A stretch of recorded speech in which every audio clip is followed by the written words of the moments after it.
Hello, and welcome to 60 and Beyond. Tonight's discussion is Tell Your Story.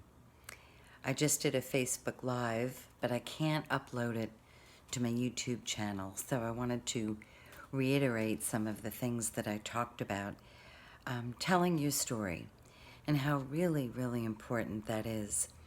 I told a little bit of my story, one of my stories, when I lived in Brooklyn, and when I knew it was time for me to leave.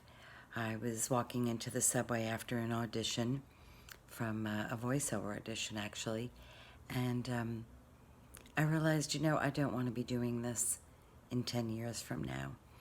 So I went home and I stood in my living room and I opened my arms with a pure heart and I started to pray and I started to ask God to guide me back to Long Island. My parents had they not just passed away, but they both were gone now. And my brother was living alone, and I really wanted to be near him. So I started to pray, and in that prayer, I was creating the intention to move back home. So I needed three things. I needed a job, I needed a home, and I needed a partner because I knew I didn't want to be single anymore. So with that, about a week later, I got an email from one of my casting sites for a job as a DJ out in Patchogue in an online radio station. And I got the job. I interviewed in the middle of a blazing, pouring, lightning, thundering evening. And we met at a diner locally, and I got hired right there. So I started that, and it was wonderful, as was all the time I spent in New York. But I knew I needed something. I needed to move. I needed to be near my brother. So I got the job. That was number one. And then I needed a home. Rather, I think I asked for the partner next. So I met Ward on Facebook. Can you imagine? He sent me a private message. And our first date, it was that little gleam in our eyes. And that was it. We moved in pretty quickly. So, but we were staying with Kev for a couple of months, and this apartment that we're in now, I used to walk by at night and pray that it would be ours, and we got it. So I got the job, I got the partner, and I got the home. And I tell my story because it's a testimony to faith. And when you know what you want and you're deliberate, and you don't have much of an agenda, you have to have a loose idea. You do get it. You cannot give up. I continue to receive many blessings. I just got an email about working with a company called Lemon Light Media out in California. And it's doing some short narrations for their promotional videos. They're like little commercials.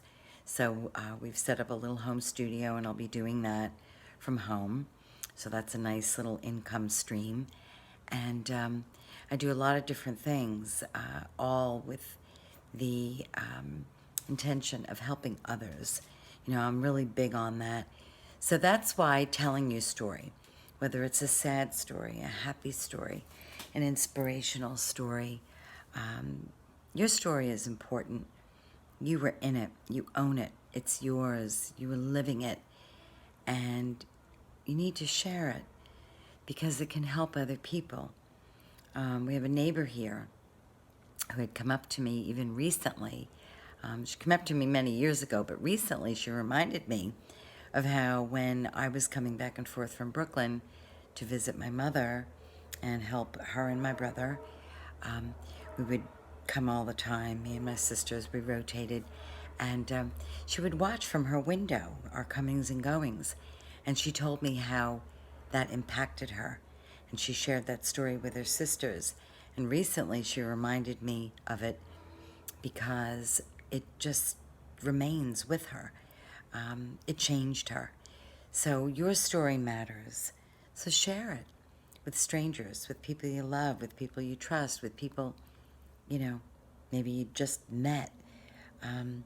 You don't know how it can help another person. We all are going through things, especially 60 and over. I just chose 60 because I'm turning 60 next month, so that's how I got my name, 60 and Beyond. But any of us can share our story, and we have a right to tell it, and it needs to be heard. So I'm sending out love and happy Thanksgiving, and share your story.